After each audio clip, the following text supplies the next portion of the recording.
Pues hoy quiero dar de nuevo la bienvenida a Juan Jesús Pleguezuelos. Lo podéis encontrar en las redes, prácticamente en todas, como el profesor inquieto. Juan Jesús tiene diversos libros. Tiene el libro Como una historia, Los 10 hábitos del estudiante exitoso, Atrincherado en las redes, que quizá tiene más relación con lo que vamos a hablar hoy. Y luego tiene un par de podcasts que he de decir que gracias a estos podcasts de Juan Jesús yo me aficioné al mundo del podcast y ahora mismo tengo este, ¿no? Tiene el podcast de Historia con el móvil, tiene otro que está dejando de lado que se llama Historia de España para Selectividad porque está haciendo otro podcast de Historia de España. Y hoy, ¿de qué vamos a hablar? Hoy vamos a hablar de un cambio en la historia muy reciente y cuyas consecuencias todavía estamos viviendo y comprendiendo: las redes sociales. Antes de empezar en este diálogo que vamos a tener, vamos a dar alguna fecha. Por ejemplo, en el 97 nace una red que, según ciertas fuentes, es la primera red social, que se llama 6 Degrees. En el 99 ya nace una que conocemos todos, el Messenger. Y si me permitís que me salte un montón de redes sociales por el camino, en 2004 pues llega la que creo que es la más importante en cuanto al cambio, que es Facebook.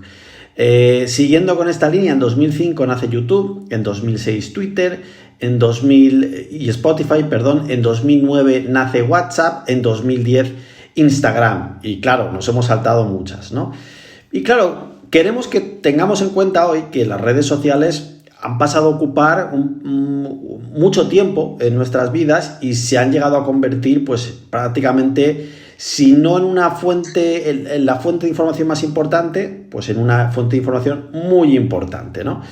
Quizás la más importante hoy en día, no lo sé, según para cada quien, ¿no? Lo que está claro, y es lo que vamos a hablar hoy con Juan Jesús, es que el mundo ha cambiado mucho, para bien, para mal. El hecho es que ha cambiado y esto es lo que vamos a analizar. Seguro que hay algún cambio que tú quieras mencionar, que yo no he dicho, ¿verdad?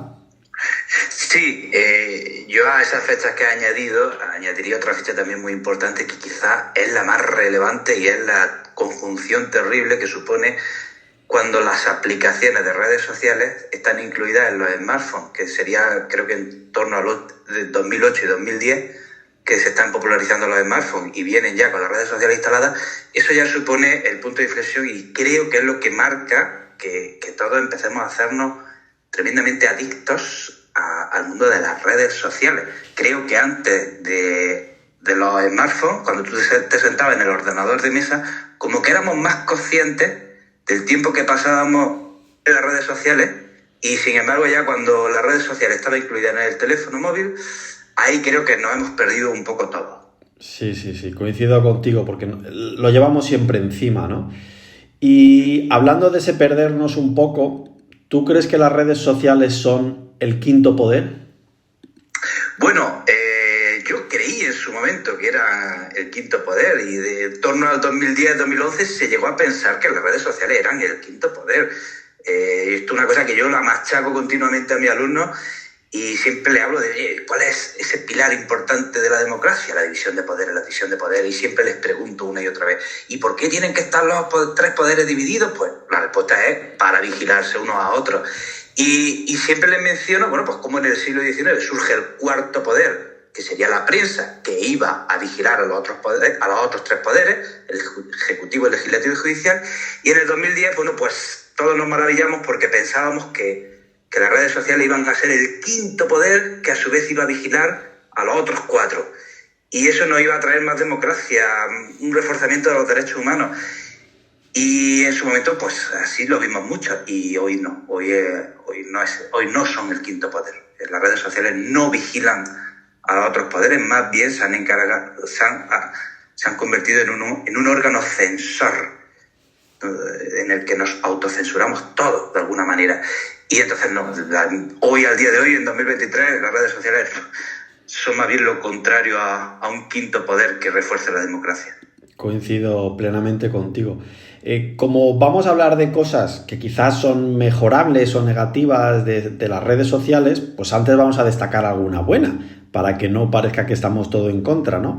Y es que, bueno, es innegable que con las redes sociales pues nos podemos sentir más acompañados Y también hay herramientas para aprender mucho. Yo, por ejemplo, pues como decía, he repasado y aprendido historia sin ir más lejos con tus podcasts y con otros, ¿no? ¿A ti qué es lo que más te gusta de las redes sociales, Juan Jesús?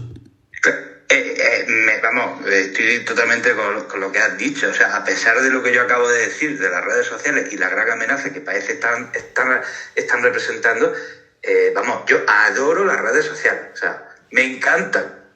Bendito invento, porque creo o intento utilizarlas bien. Y yo, por ejemplo, una gran ventaja para mí de las redes sociales es que las redes sociales te permiten conocer gente afín a los gustos que tú tienes. O sea, yo puedo tener un gusto poco común, puedo tener una afición poco común. A lo mejor, imagínate, yo soy aficionado a coleccionar sellos. Pues si quiero hablar con otra gente que coleccione sellos y hacer amigos y poder reunirme para hablar de nuestras colecciones de sellos, pues con las redes sociales es fácil hacerlo. Si nos quitase las redes sociales, se podría hacer, sí, pero es más complicado. Entonces, con las redes sociales hoy día es muy fácil en cualquier ciudad encontrar a gente con la que comparte una afición, poderte reunir con esa gente. Oye, y eso sin duda alguna te va a hacer más pleno el conocer gente afín a ti. Claro. Estoy de acuerdo con eso. Yo, sin ir más lejos, en aficiones de estas raras, yo colecciono relojes, me ha pasado lo que tú dices. Algo en lo que estarías solo en la vida y no conoces nunca a nadie, ¿qué tal? Pues puedes entrar en contacto con esto, ¿no? Pasando a cosas menos ya positivas, a mí me pasa una cosa, y aquí compartimos profesión, somos docentes los dos, ¿no?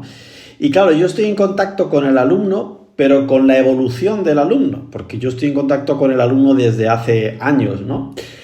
Y tengo una sensación que quizás tú compartas conmigo. Yo observo que el alumno cada vez tiene una capacidad de concentración menor, que no es que le pase al alumno como sujeto aparte de la sociedad, sino que quizás en general tenemos una capacidad de concentración cada vez peor. ¿Tú también observas esto? ¿Qué opinas de esto? Sí, absolutamente. O sea, vivimos en la era de la distracción, vivimos en la era del déficit de atención y en la enseñanza, bueno, pues esto lo sufrimos más. O sea, la enseñanza de por sí requiere cierto nivel de concentración, ya sea para explicar, para escuchar, para estudiar. Necesitas un mínimo de capacidad de concentración. Y hoy día esa capacidad de concentración la tenemos todos bajo mínimo. O sea, es tal el asedio de notificaciones, la adicción que tenemos a esos estímulos que nos trae la pantalla del móvil, que ha bajado esa capacidad de concentración. Y bueno, pues en la enseñanza nos toca lidiar con eso y creo que estamos todos un poquito que no sabemos cómo solventar eso, ¿no? Claro. Tú que has escrito el libro de Atrincherado en las redes y que conoces más, pues quizás tengas opiniones más nutridas que la mía, ¿verdad? Pero también las redes sociales fomentan, aparte de la distracción, están esas gratificaciones instantáneas, ¿no? De hago tal cosa y oye, el feedback viene enseguida. Y estudiar a veces requiere paciencia y el feedback no viene enseguida, es poquito a poco, es una vía del esfuerzo lento, ¿no?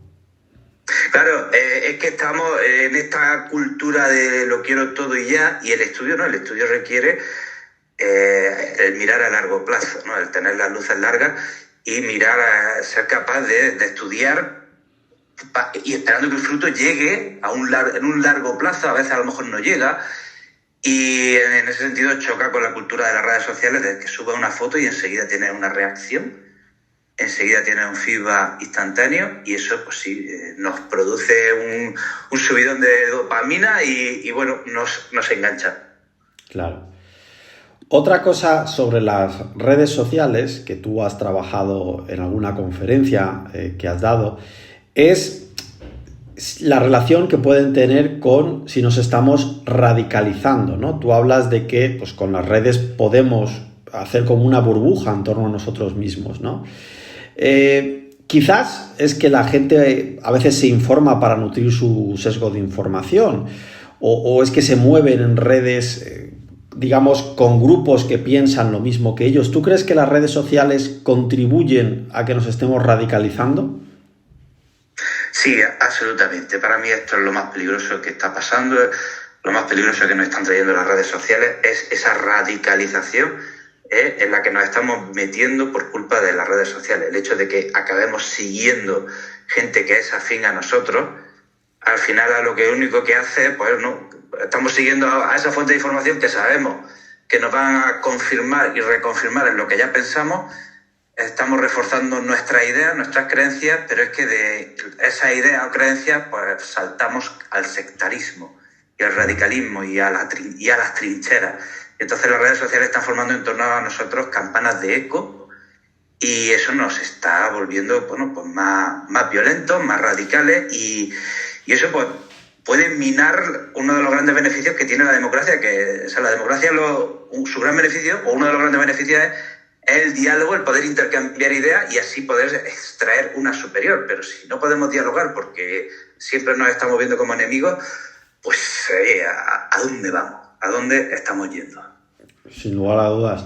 Yo te he escuchado a veces reivindicar, digamos, de nuevo como una nueva ilustración, el poder del pensamiento racional.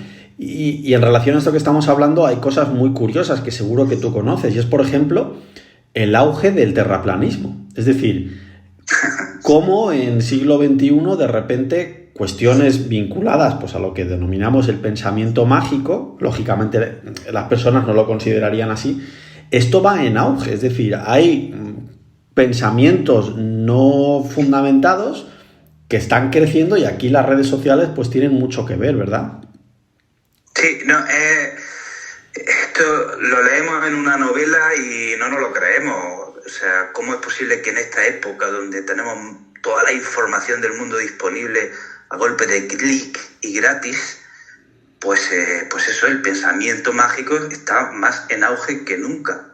¿Qué está pasando? O sea, ¿por qué ya la razón se ha quedado en un nivel tan secundario o terciario? Y cuenta sencillamente eso, el repetir un credo, repetirlo y formar una religión en torno a ese credo, acabar formando una religión moderna. Y lo del terraplanismo podría ser un ejemplo más de tantísimos, muchos, que dice, ¿qué está pasando? Y sí, habría que volver a lo que proponían los ilustrados, volver a poner a la razón en primer orden, volver a fomentar el pensamiento crítico. Y bueno, esa sería la solución. ¿Cómo volver a poner la razón en primer orden? Contra ahí ya eso es complicado. Ahí ya no sabría dar una respuesta clara. Claro. Sin embargo, tú has hablado, o sea, alguna respuesta clara sí que nos sabes dar, ¿eh? Porque tú has hablado en alguna ocasión de una cosa interesante que es la influencia responsable. Es decir, ¿cómo podemos cada uno de nosotros hacer, sobre todo a la gente que es más seguida, cómo podríamos influenciar de forma positiva desde las redes sociales? Supongo que, bueno, a lo mejor si cada uno de nosotros, los que estamos en las redes, pues tenemos claros cuáles son nuestros valores y somos capaces de estar siempre moviéndonos en torno a esos valores que defendemos, bueno, pues a lo mejor estamos ofreciendo una influencia responsable. Una vez que yo defino cuáles son mis valores y voy a dedicarme a promoverlos en redes sociales y de manera responsable, y siento que a lo mejor pues la gente que te sigue, bueno, pues va a percibir, oye, que tú eres un hombre de valores, que no te va a corromper por likes o por llegar a tener más alcance. Entonces yo supongo que eso por ahí puede ir, ¿no? El definir claramente qué valores tenemos y qué valores queremos defender. Probablemente esa sea una respuesta, ¿no? Una solución. Me parece una respuesta muy buena. Lo malo es que el premio de la sociedad muchas veces, o sea, la recompensa inmediata y grande va en otra línea, ¿no? En la línea de haz lo que tiene premio.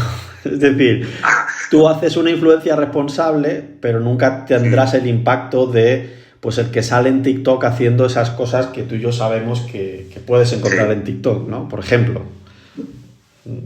Sí. Bueno, eso es el dilema del influencer, ¿no? O sea, hay 3 vías rápidas para crecer en redes sociales, que es el cotilleo, la sexualización o el odio. O sea, si empleas una de estas 3 vías, vas a crecer rapidísimo. Si intentas fomentar un pensamiento racional, pues tu crecimiento probablemente sea más lento. Claro. Sea más lento, eso seguro.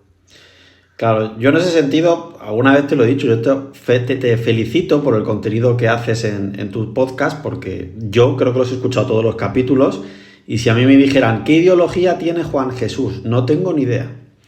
Y eso es lo bonito, porque eso es la prueba de que el historiador que hay detrás es objetivo y es riguroso, ¿no? Porque cuando te cuentan la historia como que unos son buenos y otros son malos, pues bien sabemos que eso no es historia, ¿no? O es historia, pues, adulterada o alterada, ¿no? Para acabar, yo tengo la impresión de que el diálogo con el que piensa diferente cada vez cuesta más.